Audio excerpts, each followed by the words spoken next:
Assalamualaikum students. Today we are going to study the disorders of pigmentation and melanocytes. First of all we have freckles. Freckles also known as epiphysis. It is the most common pigmented lesion और ये ज़्यादातर जो है वो childhood में होता है। और इसके अलावा जो लाइटली पिगमेंटेड इंडिविजुअल्स होते हैं यानी कि जो फेयर स्किन पीपल्स होते हैं उनको ये ज़्यादा इफ़ेक्ट करता है। और इसके जो लीजन्स होते हैं वो सन इंड्यूस्ड होते हैं यानी कि जब सन एक्सपोजर होता है तो लीजन्स मज़ीद डार्क इन कलर हो जाते हैं। कॉज क्या होता है फ्रैकल्स का? हमारे पास दो कॉजेज़ हो सकते हैं, या तो जो मेलानिन प्रोडक्शन है उसमें कोई एबनॉर्मेलिटी आ गई है यानी कि बहुत ज़्यादा प्रोडक्शन होने लग गई है मेलानिन की, हाइपर प्रोडक्शन ऑफ मेलानिन जिसे बोलते हैं। या फिर क्या हो गया, जो मेलानिन का ट्रांसफ़र है टू द बेसल केराटिनोसाइट्स वो इंक्रीज़ हो गया है। अगर हम मॉर्फोलॉजी की बात करें, हमें लीजन्स कैसे मिलते हैं? हमें मैक्यूल्स मिलेंगे जो रेडिश ब्राउन और कलर के होंगे और ओवल इन शेप होंगे। और इसके अलावा इन लीजन्स का साइक्लिक फैशन होता है। साइक्लिक फैशन का मतलब ये है कि जब समर सीज़न होता है, समर सीज़न में सन एक्सपोजर ज़्यादा होता है जिसकी वजह से ये जो लीजन्स है डार्क इन कलर हो जाते हैं, जबकि विंटर्स में क्या होता है इनका कलर फेड हो जाता है। So this is all about freckles. This is the picture of freckles. Then we have another pigmented disorder known as lentigo. लिंटाइगो में हमारे पास क्या होता है, जो मेलानोसाइट्स होते हैं उनका हाइपरप्लेजिया हो जाता है यानी कि नंबर ऑफ मेलानोसाइट्स इंक्रीज़ कर जाते हैं। फ्रैकल्स में क्या हो रहा था, मेलानिन प्रोडक्शन इंक्रीज़ हो रही थी, यहाँ पे क्या है सेल्स का हाइपरप्लेजिया हो जाता है। और ये हाइपरप्लेजिया क्या होता है, लीनियर फैशन में होता है यानी कि जगह जगह ग्रुप्स की फॉर्म में नहीं होता बल्कि लीनियर फैशन में होता है, इसलिए इसे हम नॉन नेस्टेड हाइपरप्लेजिया भी बोलते हैं। ये हमें मिलता कहाँ पे, बेसमेंट मेम्ब्रेन के ऊपर। और बेसमेंट मेम्ब्रेन के ऊपर हमें पता है कौन सी लेयर होती है, एपिडर्मिस की बेसल लेयर होती है, तो इसलिए बेसल लेयर जो होती है वो हाइपर पिगमेंटेड हो जाती है। ये जो कंडीशन है ये सनलाइट के साथ रिलेटेड नहीं है यानी कि इसमें ऐसा नहीं होता है कि सन एक्सपोजर हुआ है तो लीजन्स जो है वो मज़ीद डार्क इन कलर हो गए, लीजन्स का कलर वही रहता है। लीजन्स होते ही कैसे हैं, मैक्यूल्स भी हो सकते हैं लेकिन ज़्यादातर जो है ब्राउन कलर के पैचेस मिलते हैं जो कि मैक्यूल से बड़े होते हैं। अगर हम रेडी रिजेस की बात करें तो वो इलोंगेट हो जाती हैं और वो उनकी थिनिंग हो जाती है। This is an example of lentigo. These are the brown oval patches and some of these are macules. हमारे पास एक टर्म होती है लेंटिजिनस। ये हम डिफरेंट ट्यूमर्स में ये टर्म यूज़ करते हैं। ये टर्म क्या इंडिकेट करती है, जैसे मैंने यहाँ पे बताया कि मेलानोसाइट्स का हाइपरप्लेजिया हुआ है जिसकी वजह से हाइपर पिगमेंटेड हो गई है बेसल सेल लेयर। तो उन ट्यूमर्स में क्या होता है, जब बेसल सेल लेयर में एक तरह के जो सेल्स होते हैं उनकी बहुत ज़्यादा प्रोलिफरेशन होने लग जाती है तो उसको हम बोलते हैं लेंटिजीनियस, और ये टर्म डिफरेंट ट्यूमर्स में हम यूज़ करेंगे। The next disorder is melanocytic nevus. Melanocytic nevus, also known as pigmented nevus or mole. It is a benign neoplasm. इसमें हमारे पास इसकी पैथोजेनेसिस क्या होती है कि इसमें हमारे पास NRAS और BRAF पाथवे जो है उसमें गेन ऑफ फंक्शन म्यूटेशन हो जाती है। Now what is NRAS and BRAF pathway? This is the pathway. This is a pathway. यहाँ पे क्या हुआ, अगर रैस में गेन ऑफ फंक्शन म्यूटेशन हो जाती है तो इसकी वजह से सेल का सर्वाइवल और प्रोलिफ्रेशन दोनों इंक्रीज़ कर जाते हैं। और अगर बी रैफ में म्यूटेशन हो जाती है तो ये वाला पाथवे इंक्रीज़ कर जाएगा और सेलुलर प्रोलिफ्रेशन इंक्रीज़ हो जाएगी। और ये बेसिक्स होती हैं बिहाइंड द मेलानोसिटिक नेवस। लेकिन क्या कहते हैं कि मेलानोसिटिक नेवस जो है ये कभी भी कैंसर में प्रोग्रेस नहीं करता। क्यों नहीं करता? हालांकि यहाँ पे प्रोलिफ्रेशन हो रही है और कैंसर में भी ये होता है कि अनचेक्ड सेलुलर प्रोलिफ्रेशन हो रही होती है। इसलिए नहीं करता क्योंकि यहाँ पे एक प्रोलिफ्रेशन एक लिमिट तक होती है और बाद में क्या होता है, P16 जो है ये एक्टिवेट हो जाता है। और जब P16 एक्टिवेट हो जाता है व्हाट डज इट डू, ये CDK4 और CDK6 इन दोनों काइनेजेस को इनहिबिट कर देता है जिसकी वजह से ये पाथवे स्टॉप हो जाता है और सेलुलर प्रोलिफ्रेशन भी इनहिबिट हो जाती है। इसको हम बोलते हैं ऑन्कोजीन इंड्यूस्ड सीनेसेंस। यानी कि इन पेशेंट्स में BRAF पाथवे में तो गेन ऑफ फंक्शन म्यूटेशन होती है, लेकिन चूंकि P16 जो है ये नॉर्मल होता है तो ये एक लिमिट के बाद इसको इनहिबिट कर देता है। एज अ रिजल्ट प्रोलिफरेशन भी इनहिबिट हो जाती है। That's why it is not a precursor to a cancerous lesion. अगर हम मॉर्फोलॉजी की बात करें तो इसमें हमारे पास क्या होते हैं, ब्राउन कलर के लीजन्स बनते हैं और जिनके वेल डिफाइंड बॉर्डर्स होते हैं। ब्राउन कलर के लीजन्स होते हैं, वेल डिफाइंड बॉर्डर्स होते हैं। इसके अलावा लीजन्स कैसे होते हैं, मैक्यूल्स भी हो सकते हैं या फिर पेप्यूल्स भी हो सकते हैं। और ये लीजन्स प्रेगनेंसी में मज़ीद प्रोमिनेंट हो जाते हैं। क्यों? Due to hormonal sensitivity. क्या होता है, जो मेलानोसिटिक नेवस होता है उसमें विद टाइम मॉर्फोलॉजिकल चेंजेस आती हैं। सबसे पहले क्या है हमारे पास, ये ए डायग्राम में ये नॉर्मल स्किन है जहाँ पे जो राउंड सेल्स हैं ये स्कैटर्ड हुए हैं, कहीं पे एग्रीगेट नहीं बना रहे। देन हमारे पास क्या होता है, यहाँ पे राउंड सेल्स जो है वो एग्रीगेट बना रहे हैं, कहाँ पे, डर्मो एपिडर्मल जंक्शन में। This is the epidermis, this is the dermis. So dermo epidermal junction में क्या है हमारे पास, राउंड सेल्स के एग्रीगेट्स बन रहे हैं। This is known as junctional naevus. उसके बाद हमारे पास यहाँ क्या हो रहा है कि जो एग्रीगेट्स है राउंड सेल्स के ना सिर्फ एपिडर्मिस में बल्कि डर्मिस में भी हैं। इस कंडीशन को हम बोलते हैं कंपाउंड नेवाई, क्योंकि यहाँ पे एपिडर्मिस डर्मिस दोनों इन्वॉल्व हो रही हैं। उसके बाद हमारे पास क्या होता है, सेल्स जो है वो एपिडर्मिस में एग्रीगेट नहीं बना रहे बल्कि सिर्फ डर्मिस में बना रहे हैं। सो इसको हम कहते हैं इंट्राडर्मल। जो कंपाउंड और इंट्राडर्मल नेवाए होते हैं अगर हम स्किन में देखेंगे तो ज़्यादा हमें एलिवेटेड नज़र आते हैं एज़ कम्पेयर टू जंक्शनल नेवाए। ठीक, उसके बाद कहते हैं कि जो सेल्स होते हैं ये जब ऊपर होते हैं एपिडर्मिस में तब ये राउंडेड होते हैं। जैसे जैसे ये डीपर जाते रहते हैं तो वैसे वैसे एक स्टेज आती है कि ये अपनी राउंड शेप जो है वो लॉस कर देते हैं और ये फ्यूजिफॉर्म शेप के हो जाते हैं, यानी कि जिस तरह नर्व सेल्स होते हैं उस तरह की शेप हो जाती है। तो इसको हम बोलते हैं कि इन सेल्स ने न्यूरोटाइजेशन कर ली है। इसके अलावा जितने सुपरफिशियल होंगे वो नेस्ट की फॉर्म में होंगे, जैसे जैसे डीप जाएंगे तो वो फेसिकल्स की फॉर्म में हो जाएंगे। इसके अलावा सुपरफिशियल जो है वो मेलानिन प्रोडक्शन ज़्यादा करते हैं as compared to those cells which are deeper. ऐसा क्यों होता है कि जो डीपर सेल्स होते हैं और जिन्हें हम नॉन पिगमेंटेड सेल्स भी कहते हैं, इनकी टायरोसिनेज एक्टिविटी लॉस हो जाती है और ये एक्वायर कर लेते हैं कोलिनेस्टेरेज एक्टिविटी को and convert into nerve like cells. जबकि सुपरफिशियल सेल्स क्या होते हैं, वो पिगमेंटेड होते हैं and they are rounded in shape. तो इस तरह हमारे पास सारी मॉर्फोलॉजिकल चेंजेस आती है। एक बार मैं रिपीट कर दूंगी, पहले क्या है, ये नॉर्मल स्किन है, यहाँ पे मेलानोसाइट स्कैटर्ड है।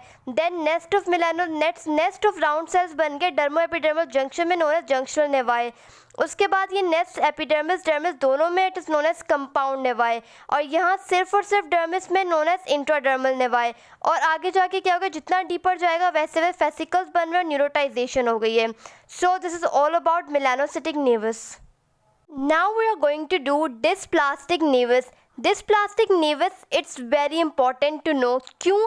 क्योंकि it is a precursor of melanoma. ये आगे जाके मेलानोमा में प्रोग्रेस कर सकता है। इसकी पैथोजेनेसिस की बात करें तो इसमें सिमिलर टू मेलानोसिटिक नेवस, इसमें भी क्या हो रहा है, हमारे पास गेन ऑफ फंक्शन म्यूटेशन हो जाती है NRAS में और BRAF जीन में। लेकिन अगर हम देखिए तो सिमिलर म्यूटेशन जो है वो हमारे पास मेलानोसिटिक नेवस में भी आ रही थी, पर हमने वहाँ क्या बोला था कि वहाँ पे वो लीजन प्री कैंसरस नहीं होता, जबकि these are pre cancerous lesion, they can progress to melanoma. ऐसा इसलिए होता है कि इन पेशेंट में सिर्फ जो है वो BRAF में गेन ऑफ फंक्शन म्यूटेशन नहीं होता, बल्कि इसके अलावा क्या होता है, इनमें लॉस ऑफ फंक्शन म्यूटेशन भी हो सकता है CD काइनेज 2A में। ये जो हमारे पास CDKN2A जीन होती है, इसका काम क्या होता है, इसने P16 की फॉर्मेशन करवानी होती है। अगर आप याद करें तो मैंने आपको क्या बताया था कि P16 का काम क्या होता है, इसने CD काइनेज 4 और 6 को इनहिबिट करना होता है ताकि ऑन्कोजीन इंड्यूस सीनेसेंस हो जाए, प्रोलिफरेशन जो है वो इनहिबिट हो जाए। बट इन पेशेंट्स में क्या होता है, CDKN2A जीन में म्यूटेशन होती है जिसकी वजह से P16 की फॉर्मेशन नहीं होती। As a result proliferation continuously होती रहती है और P16 जो है इसे इनहिबिट नहीं कर सकता। एक तो ये वजह होती है। दूसरी रीज़न ये हो सकता है कि जो ऐसे पेशेंट्स होते हैं उनमें CD काइनेज 4 जो है वो रेजिस्टेंट हो जाता है, उसमें ऐसी म्यूटेशन आती है कि P16 उस पर एक्ट कर भी रहा होता है लेकिन वो इनहिबिट नहीं होता।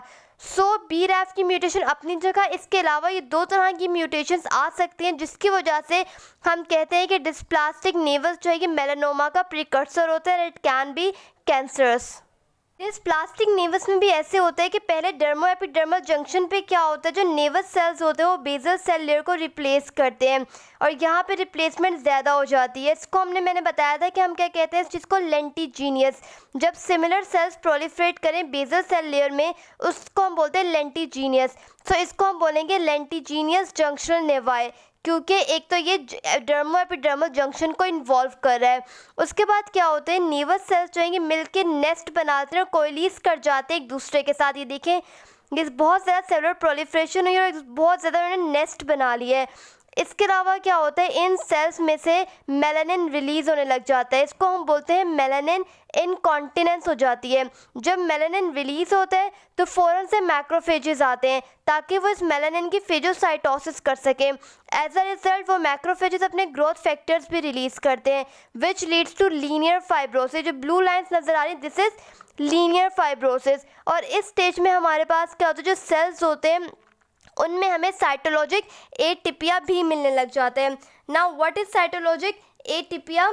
इसमें ये होता है हमारे पास कि न्यूक्लियस इनलार्ज हो जाता है, इरेगुलर हो जाता है और न्यूक्लियर कंटोर्स भी ख़राब हो जाते हैं और हाइपरक्रोमेटोसिस हो जाता है। लीजन्स क्या होते हैं डिस्प्लास्टिक नेवस में? फ्लैट मैक्यूल्स भी हो सकते हैं और एलिवेटेड प्लैक्स भी हो सकते हैं। इसके अलावा इरेगुलर बॉर्डर्स होते हैं, टारगेट लाइक जो है लीजन भी हो सकता है और इनका साइज़ जो है 5 मिलीमीटर से ज़्यादा होता है हमारे पास। इसके अलावा जो इनके सेंटर होते हैं सेंटर रेस्ड होते हैं और पेरिफेरी मैंने बताया कि वो इरेगुलर होती है। And this is all about dysplastic naevus. अस्सलाम वालेकुम students, now we are going to study melanoma. Melanoma is the deadly of all the skin cancers. It is directly related to the sun exposure. Sun exposure की वजह से melanoma का risk बहुत ज़्यादा increase कर जाता है। Apart from that it is also common in the lightly pigmented individuals और we can say in fair skin people. The most common sites of involvement are skin, oral और anogenital mucosal surfaces. अगर हम cause की बात करें तो मैंने कहा कि सन एक्सपोजर की वजह से होता है एंड वी नो कि सनलाइट में हमारे पास डेंजरस अल्ट्रा वायलेट रेडिएशंस होती हैं और ये यूवी रेज क्या करती हैं, ये डीएनए डैमेज करवाती हैं which result in mutations and these mutations then result in the formation of melanoma. Now let's talk about the mutations. सबसे पहले हमारे पास क्या हो सकता है, हमारे पास एक जीन होती है CDKN2A जीन। इस जीन में लॉस ऑफ फंक्शन म्यूटेशन हो सकती है।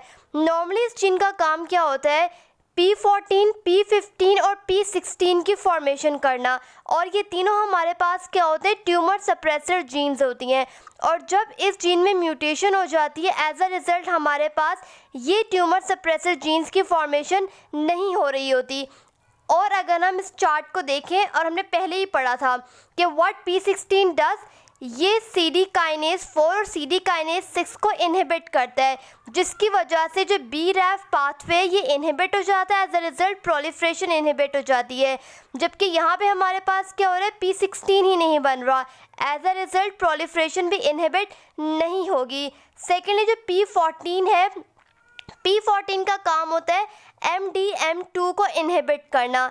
जब P14 नहीं होगा तो MDM2 इनहिबिट नहीं होगा जिसकी वजह से P53 की डिग्रेडेशन हो जाएगी and we know P53 is a tumour suppressor gene और जब इसकी डिग्रेडेशन हो जाएगी तो ये ट्यूमर को सप्रेस नहीं कर पाएगा और सर्वाइवल जो है वो परसिस्ट करता रहेगा।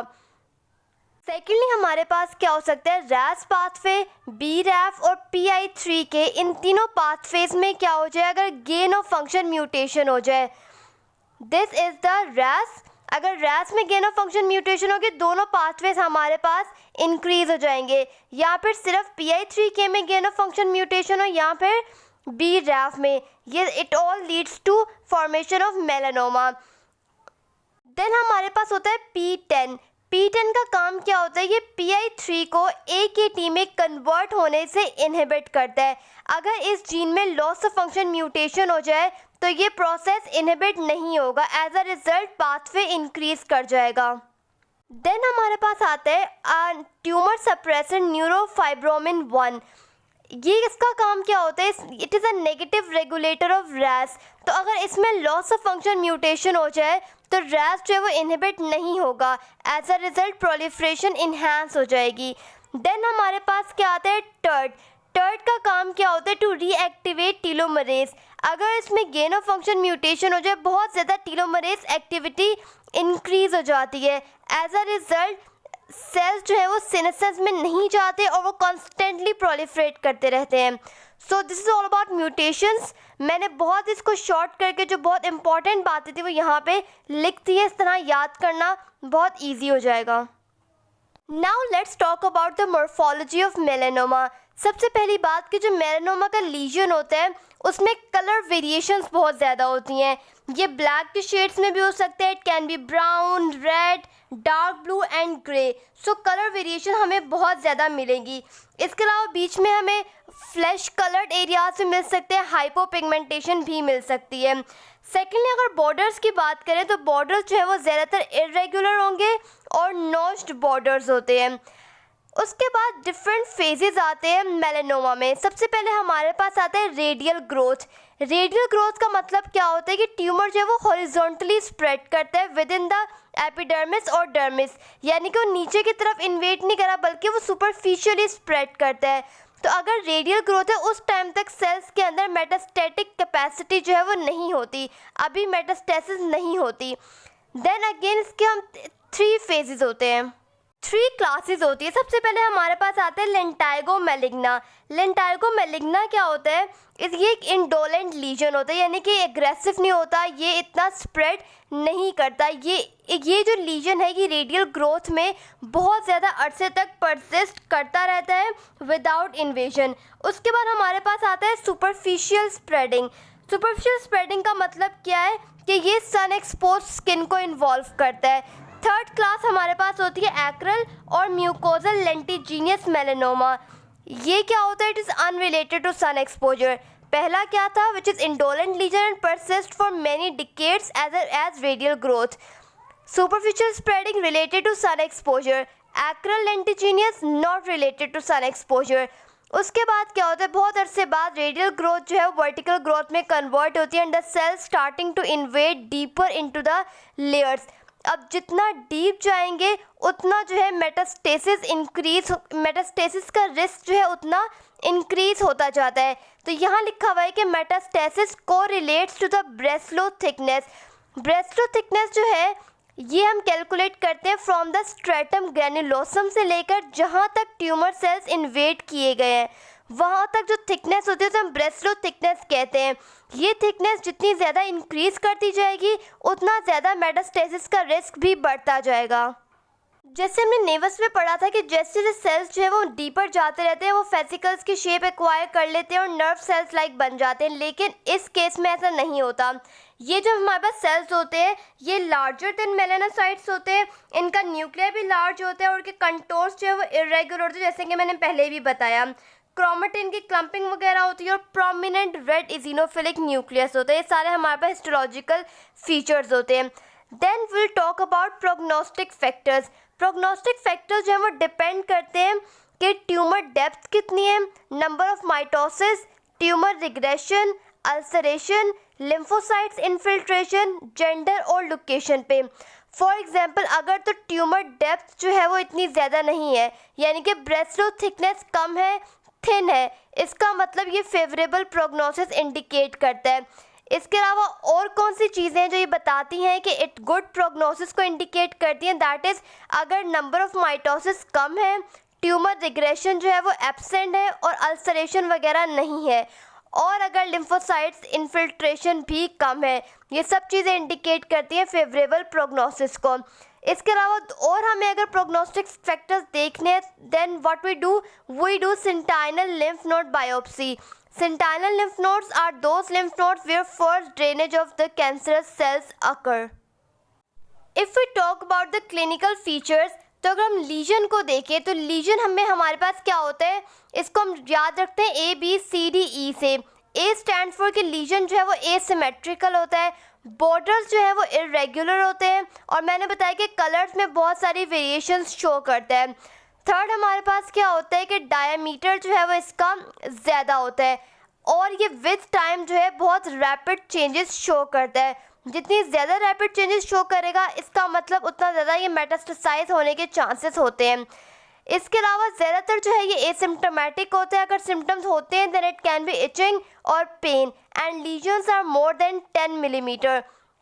और हम इसमें मेडिकेशन वो यूज़ करते हैं जो कि हमारे पाथवे पे जाके डायरेक्ट टारगेट करे म्यूटेशंस वगैरह को, जैसे कि एंटी CTLA4 ब्लॉकिंग एंटीबॉडीज़ होती हैं, एंटी PDA ब्लॉकिंग एंटीबॉडीज़ होती हैं।